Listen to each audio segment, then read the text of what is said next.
Hi, welcome to the Mohua show. My name is Mohua Chinnappa and I am an author, entrepreneur and ex-housewife. This podcast is about everything from business to technology to arts to lifestyle, but done and spoken ईमानदारी से. Hi, in today's episode, we have with us Aanchal. Aanchal, who founded OhFab with her sister about 6 years ago to pursue something they were passionate about. To restore and revive the forgotten weaves and textiles dying a slow death in Varanasi's serpentine corridors. Aanchal has been involved with fashion and luxury for 9 years and holds an MSc in management from a prestigious French business school. She has worked with Louis Vuitton and studied style and art at the San Francisco Academy of Art. Her love for Indian woven textiles and finding her Indian origin drew her back home after years abroad. So, ladies and gentlemen, without further ado, let's welcome Aanchal and stay tuned in to know more about Indian textiles in the luxury segment. Hi, Mohua. Thank you for having me on the show. Um, for me, textiles and craft has always enamored me. As a family, we loved textiles. So it was just a whim. I was discussing with my sister one day, and I was like, I would love to see how our textiles are actually being made. There, everybody talks of so many types, so many kinds, and we love wearing them, but we don't know how they are made. So why don't we just like travel to Banaras and have a look? And yes, and then it was a whimsical plan. We just booked our tickets, went to Banaras, and we were like, we want to see looms. And we were roaming around in all those gullies. We just took a cab. We went around to all the little villages close by, knocked doors of all weavers, sat with them, chatted with them, and they would wonder like, where have these Punjabans come from? Like, who are they? And we went to the same hotel and stayed there so many times that we were labeled as the Punjabans who had come to check out what they were doing.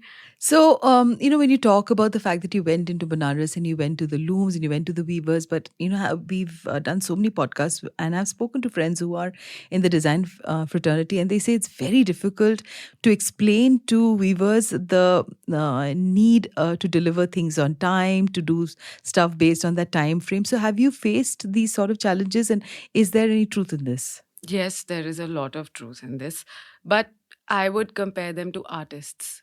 It's almost like, or or singers or dancers. You can perform or do when you feel like it. You have to be in that zone to make something. So I do associate where that comes from.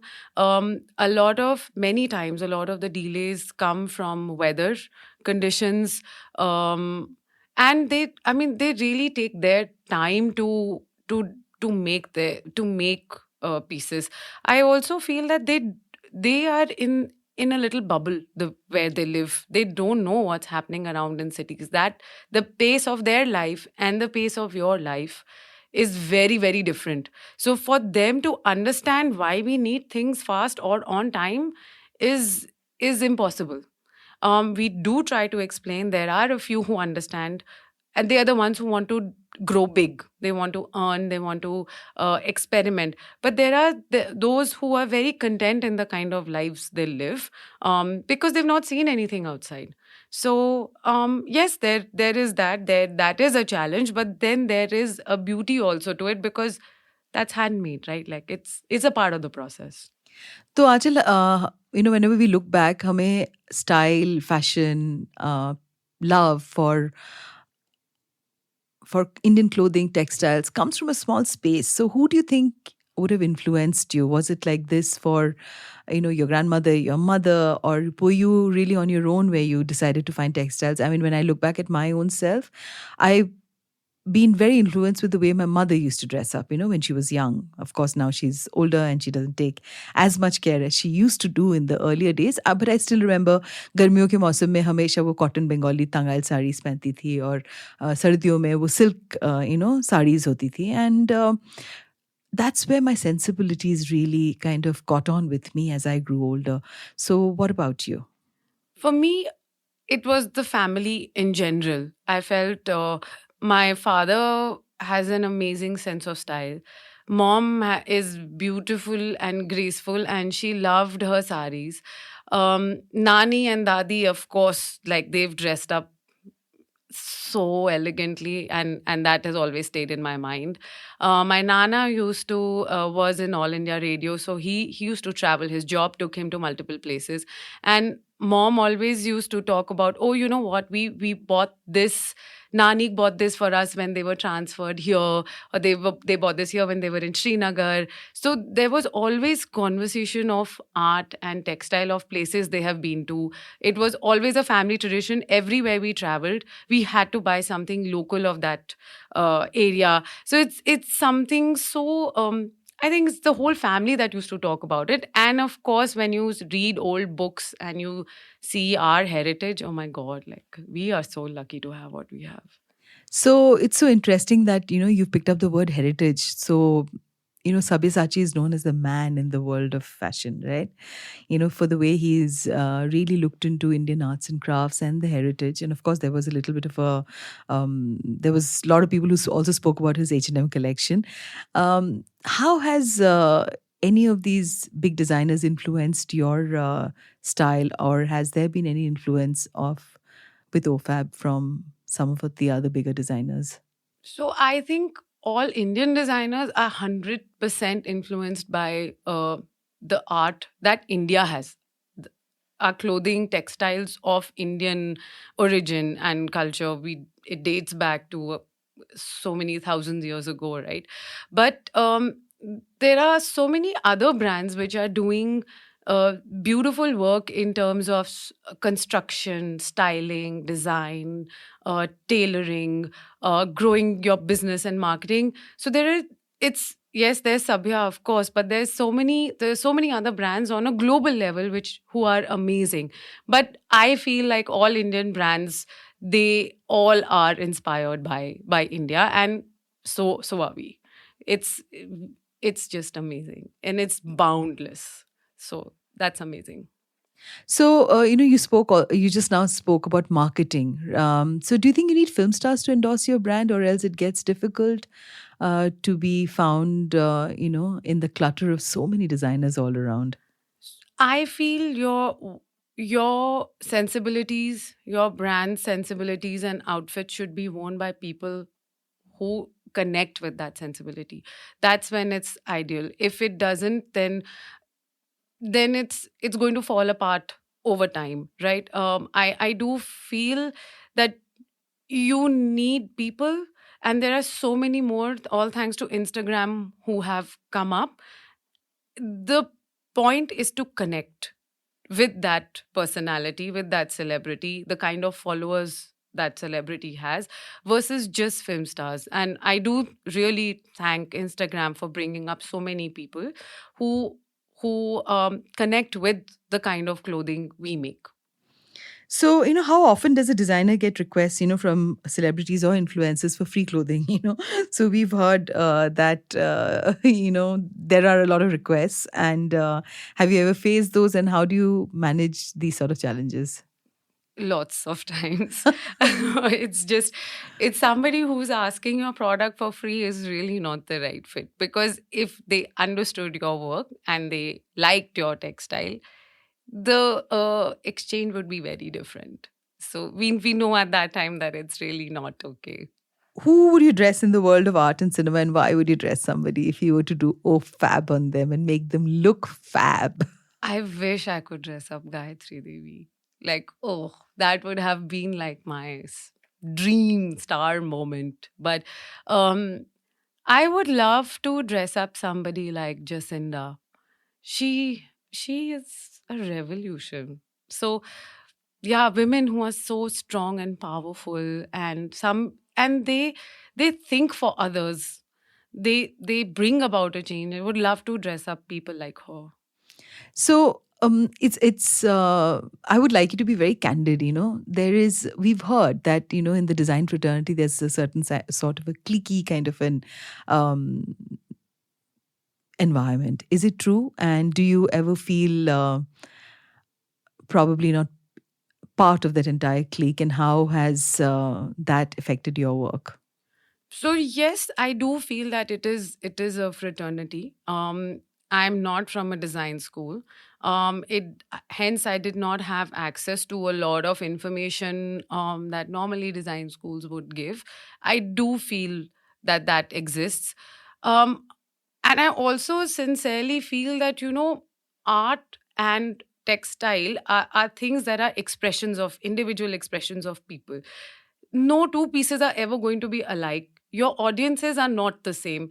So why be so like why should there be such a groupism or so much secrecy? Like you should just be transparent about sharing things. Yes, I agree you should not copy. That's really offensive, and not fair. But at the same time, why be insecure about what you're doing? Like this, in I feel sometimes comes across as a form of insecurity. Why should that be? You are amazing as at what you do. Why don't we share? So when we talk about copying, I mean, if one goes into the stores in Chandni Chowk, one would find a lot of counterfeit products that are sold there at half the price. And मुझे कभी कभी लगता है कि बहुत सारे लोग के एस्पिरेशंस होते हैं और वो शायद खरीद नहीं पाते होंगे, एक सब्या नहीं खरीद पाते होंगे, शायद एक ओ फैब भी नहीं खरीद पाते होंगे, और उसका जो एक कॉपी शायद कहीं मिल जाए। डिज़ाइनर को कैसा लगता है जब आपको पता लगता है कि आप जिस चीज़ को 10,000 में बेच रहे हो वो शायद 4,000 में या 5,000 में अवेलेबल है कोई दुकान में जाके? तो ये जो इमोशन है इसके साथ आप कैसे डील करते हो? So it is flattery. Sometimes it is disappointing, and then you are also figuring out like where did it leak, what happened. But again, it's the field of textiles. There are so many people making textiles. How they are making it may never be the same because there are so many techniques to make it look alike. But the textile may never be the same. Um, it's always going to exist. I think we just have to accept it over time. It is flattering for sure, but it's also annoying sometimes. So, Achal, if you were to, give some tips for a person who's been in a different career, and they want to get into designing, so क्या क्या करना चाहिए industry standards के हिसाब से शुरू करने के लिए और कंपटीशन को देखने के लिए? क्योंकि कभी कभी मैं सोचती हूँ कि मुझे भी क्लोथिंग इतना अच्छा लगता है, पर ऑफ कोर्स मेरे पास टाइम नहीं है। एंड तो किसी को री इन्वेंट करना हो, कोई अपने जैसे आपने अपने आप को री इन्वेंट किया क्योंकि आप बनारस गए और आपको वो लूम्स के साथ प्यार हो गया, and you are your sister along with you, and you what would you tell them to hear? Because हमेशा हमारे अंदर दो आवाज़ होती है जो कहती है कि आप नहीं कर सकते, और एक और आवाज़ होता है जो कहता है नहीं नहीं कर लो। सो क्या टिप आप देना चाहोगे आंचल? प्लीज अपनी आवाज को सुन लो कि आप कर सकते हो। ये मैंने आवाज अपनी कॉलेज टाइम एक्चुअली क्लास 12 में नहीं सुनी थी। मुझे सुननी चाहिए थी। और वापस तो मैं वहीं आ गई हूँ। It's been a full circle. I'm back to what I really wanted to do. So please listen to your voice. I would definitely say research. आपको किस डोमेन में जाना है उस डोमेन का रिसर्च बहुत ज़रूरी है, नॉलेज बहुत ज़रूरी है। Find out the business sense of it. Because some things we are thinking of very passionately and may not think of business. You need to be sure that if it's your passion, would you be okay not making money? Then your decisions will be very different. If you know that you are making money, then your decisions are going to be very different. I think this is a very important thing that I would recommend. Please, in your mind, bifurcate and decide, research, and then just follow your heart. Just do it. You do it. There is so much space, and people want more. People want to see. People want to learn. They are going to welcome you. Just do it. Thank you so much, Achal, for being on today's episode. And for people who need to find out and they want to buy your products, OhFab, what is your Instagram handle and how do they get in touch with you? Thank you. Thank you so much for having me. This has been an absolute honor. My first podcast. Please have a look at us on Instagram on OhFab, OhFab.in, and you'll have all our contact details. Our website is www.ohfab.in. Thank you. Thank you, Achal. Do you, our dearest listeners, you can find us on your favorite streaming services, Spotify, Amazon Music, Apple Podcast, and of course on all other major streaming services. With loads of love, we are The Mohua Show, where we talk ईमानदारी से.